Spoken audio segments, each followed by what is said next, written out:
अगला प्रश्न है कि भक्ति का क्रम क्या है, भक्ति पथ में किन किन अपराधों से बचना चाहिए।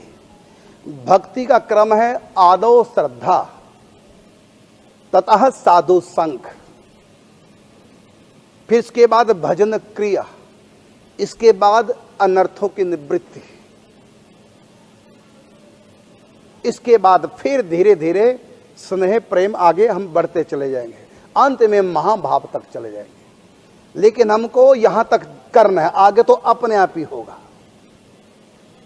कहां तक? अनर्थ निवृत्ति तक।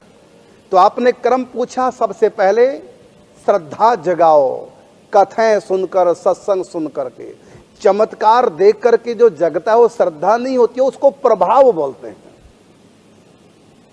किसी का चमत्कार देख करके उसके प्रति जो भाव बनता है वो भाव नहीं होता, ना वो श्रद्धा होती है, उसको बोलते हैं प्रभाव।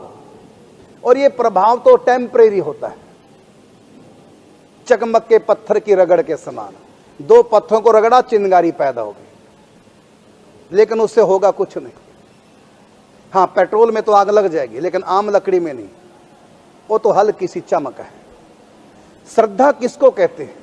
अच्छा बताइए, पतिव्रता की श्रद्धा अपने पति में क्या कोई चमत्कार देखकर ये बहुत बड़े हैं, ये हैं, वो हैं, ये देख करके होती है? वो पति को देख करके श्रद्धा नहीं करती, अपने आप को देखते कि मैं पतिव्रता हूं, बस ये मेरा परमेश्वर है। यद्यपि उसको पता है कि परमेश्वर वैश्वर कुछ नहीं है, उसको पता है सब बात का। हार्ड मास का पुतला है, कल चिता में जल करके भस्म हो जाना, ये परमेश्वर का आएगा, इसको पता कोई परमेश्वर नहीं, क्योंकि वो पति को देखे तो परमेश्वर है ही नहीं। लेकिन वो पति को कहां देखती है? वो देखती है अपने आप को कि मैं पतिव्रता बनूं। अब भला या बुरा जैसा भी है, मेरा पति मेरा देवता है, ये है श्रद्धा। और कुछ चमत्कार देख करके है उसको श्रद्धा नहीं कहते हो, और उससे कुछ होता भी नहीं। दो पत्थरों को रगड़ने से चिंगारी पैदा होती है, उस चिंगारी से आप लकड़ी नहीं जला सकते, रोटी नहीं बना सकते।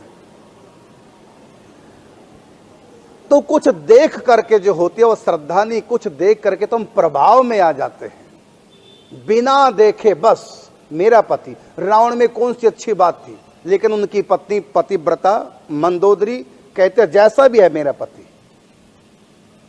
इसका नाम है श्रद्धा। सत्य को धारण करने की शक्ति हमारे में होनी चाहिए, इसी का नाम है सत्य प्लस धा हो गया श्रद्धा। और सत्य क्या है? सब कुछ भगवान है, किसी को भी मान लो भगवान, ये है श्रद्धा। चाहे मूर्ति को मान लो भगवान, ज्योति को मान लो भगवान, पत्थर के टुकड़े को मान लो भगवान, कागज को मान लो भगवान, ग्रंथ को मान लो भगवान, पति को मान लो भगवान, गुरु को मान लो भगवान, ये है श्रद्धा। और कुछ देख करके नहीं आगे बढ़ पाओगे, अपने आप निष्ठा होनी चाहिए। एक संत रसिक मुरारी जी संतों की सेवा करते थे, और एक संत को हुक्का पीते देख लिया, और संत ने भी देख लिया कि रसिक मुरारी ने मुझको हुक्का पीते देख लिया, और ये संतों को बहुत मानता है, इसके ऊपर ये क्या सोचेगा। रसिक मुरारी को लगा कि एक संत को मेरे कारण से संकोच हुआ, हाय मैंने देखा क्यों, अब उनका संकोच दूर कैसे हो। तो क्या करने लगे, तो पेट पकड़ के बैठ गए, मेरे पेट में गैस होगी, दर्द हो रहा है, ये ठीक कैसे होगा। यदि कोई संत हुक्का पीता हो, बहुत संत थे, यदि इन संतों में कोई हुक्का पीता हो तो मुझको हुक्का पिला दो, तो मेरी गैस ठीक हो जाएगी। वो जो संत संकोच कर रहे थे कि मुझको देख लिया हुक्का पीते हुए रसिक मुरारी ने, उन्होंने कहा हुक्का तो मेरे पास है, जल्दी से लाओ।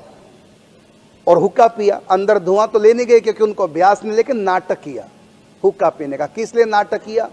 कि उस संत को कोई संकोच मुझसे ना हो, संत को अच्छा लगा। इसको कहते हैं श्रद्धा। भले हुक्का पी रहे हैं, पीने दो, मेरे भगवान है संत, मुझको सेवा करनी है, मेरे कारण से इनको संकोच होगा क्योंकि मैंने हुक्का पीते देख लिया, अब हुक्का इन्होंने छुपा दिया, मेरे कारण से इनको कष्ट हुआ एक संत को, तो तुरंत उन्होंने पेट में गैस दर्द का नाटक करके उनका संकोच दूर किया हुक्का पी करके, कि मैं भी हुक्का पीता हूं महाराज, कोई संकोच करने की मुझसे आवश्यकता नहीं। बताइए, हुक्का पीने वाले संत के प्रति भी इतनी निष्ठा उनकी है। इसको कहते हैं श्रद्धा। रसिक मुरारी ने संतों में कुछ देखा हो तब चमत्कार, तब वो श्रद्धा करे नहीं। अरे बस जिसका भी तिल कंठी है मेरा वो भगवान है, चमत्कार कुछ नहीं। श्रद्धा के बाद चमत्कार होते हैं। चमत्कार के बाद जो श्रद्धा है उसको श्रद्धा नहीं कहते, उसको कहते हैं प्रभाव। चमत्कार देखने के बाद जो होती है वो श्रद्धा नहीं हो सकती, श्रद्धा के बाद जो होता है वो चमत्कार होता है। समझ गए जो मैं समझाना चाहूं? चमत्कार देख करके श्रद्धा बढ़ाने की कोशिश मत करो, नहीं टिकेगी। श्रद्धा बढ़ा करके चमत्कार देखो। श्रद्धा से चमत्कार पैदा होता है, चमत्कार से श्रद्धा पैदा नहीं होती।